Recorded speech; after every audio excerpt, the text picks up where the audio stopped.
We have evolved through the ranks of our ancestors, outsmarting the predators of the world, developing systems of material and nutritional exchange, creating health practices, and building incomprehensibly advanced technologies to facilitate longevity, safety, and efficiency. We have reached the top of this world, and yet, a great many of us see nothing from it. As our awareness has progressed alongside everything else, we have found ourselves outgrowing more comfortable, short-sighted narratives of life and moving into a realm in which there appears to be no clear narrative or reason at all, but rather an absurdity and meaninglessness underpinning everything. This is perhaps one of, if not the greatest contemporary issues of humankind, finding motivation and a sense of meaning in a period of time in which existence has revealed to be, or at least revealed to appear to be, meaningless.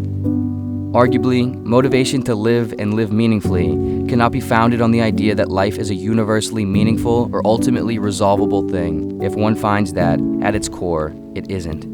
Motivation, rather, must go beneath the banal cliches of traditional ideals of happiness, success, and grand meaning and address the very real, bleak nature of our reality. There is in fact no one-size-fits-all prescription or cheat sheet or instruction manual to life, and there is likely no ultimate circumstance or idea or thing that will make life's uncertainty, pain, and chaos go away. Realizing and accepting this is likely the first step. Only then can we consider what might actually be real and enduring. In his novel, Breakfast of Champions, American author Kurt Vonnegut writes about an imaginary conversation between two yeast cells. He writes, "They were discussing the possible purposes of life as they ate sugar and suffocated in their own excrement. Because of their limited intelligence, they never came close to guessing that they were making champagne." In this little allegory, Vonnegut alludes to the idea that with a limited intelligence, like our own, comes a limited ability to see the larger picture of which we are truly a part of. In this metaphor, the yeast cells are making champagne, something relatively insignificant but rather nice nonetheless, which is perhaps a pleasant thought. However, by the same token, it could just as easily be something not so nice. The point is, we are all, in essence, merely passengers to this thing and don't know what we are working towards or why, or if it is even any good for us or about us. We could all be aggressively and competitively working towards something worse than this or indifferent to us, or perhaps not. The only real, honest conclusion is that we don't know. At first, this idea of not knowing what we are all doing might make things feel absurd and meaningless, and that's fair. However, the following step is to perhaps realize that this permits us to no longer be subservient to some specific grand meaning or template of life, that we don't have to, nor should we expect to discover or join in on someone else's ultimate answer or way of living, nor attend to some future ideal or afterlife, but rather live based on what we can do and know right now, to attempt to follow our own barometers of meaning and believe in the only thing we have any evidence to believe in at all, ourself and its relationship with this little sliver of time and space.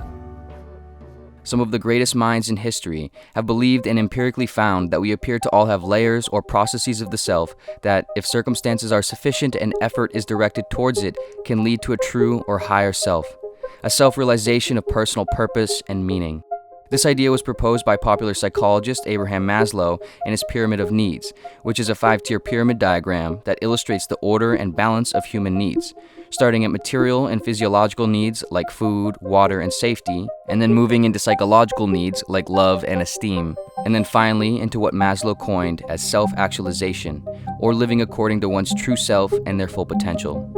Somewhat similarly, this was also alluded to by renowned psychologist Carl Jung with his concept of individuation, which suggests that there is a ring of outer layers surrounding our true self, consisting of our outward artificial social personas, our unconscious hidden layers being what Jung referred to as our shadows and animus and anima, and then a core, true self buried underneath it all, which, when one goes through the process of uncovering and realizing into conscious expression, a sense of completeness, harmony, and vitality is experienced.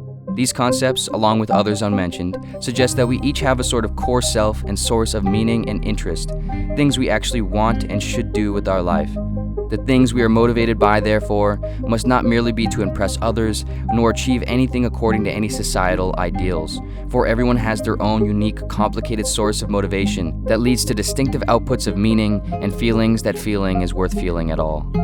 There are certainly shared, common ideas and methods of life worth considering, but one must attempt to take the input of information and consider critically how it might reflect on themselves before assuming it. The mass of disillusioned individuals that are in circumstances that could permit them to perhaps be otherwise are likely not so because life is meaningless, but because they willingly let themselves be pulled from their own, distracted and tempted by the idea that somehow, through enough surplus money and stuff and achievement of this and that according to other people's ideas and constructions, life could be made completely happy and perfect and certain. However, no matter what one does, no one can do this. What one can seem to do, however, is follow, discover, and create a personal meaningfulness out of the absurdity and chaos that endures the fact that life can never be such a thing. The acceptance and realization of oneself and the creation of personal meaning is unfathomably difficult to process and understand, let alone do. It is perhaps the true challenge of modern human existence. However, it is perhaps the only worthy, possible one, an arduous process one must work and fight for until the lights go out. We are all incredibly strange, scared, and some amount dissolute, even the kindest and most charismatic person in the world at a close enough distance. And from a far enough distance, none of us matter at all. And so, however cliche it may be, we really are all in this thing together, whatever it is. We all need each other's words and music and art and ideas and hands of effort and eyes of honesty to help us through it. Not because life is some perfect, happy, easy, winnable thing. Not because anyone knows what they are doing or what's going on. But because it isn't, and because we don't. We are perhaps the only stop on this evolutionary train that is outside the tunnel of darkness, able to take the material of everything and make it into something beautiful or helpful or interesting, to understand and create what meaning can even mean, and to do so just because we can, because the universe for some reason gave us a blank page to write on.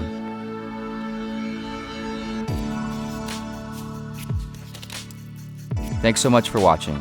If you're interested in helping further support Pursuit of Wonder and have the means, you can do so over on the Pursuit of Wonder Patreon page.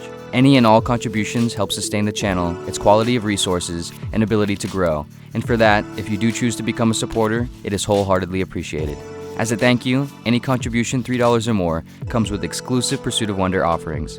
All video content will remain free for all viewers here on YouTube, so not to worry if you do not or cannot. You can find the Patreon page by clicking the link in the description or the icon on the left side of the screen.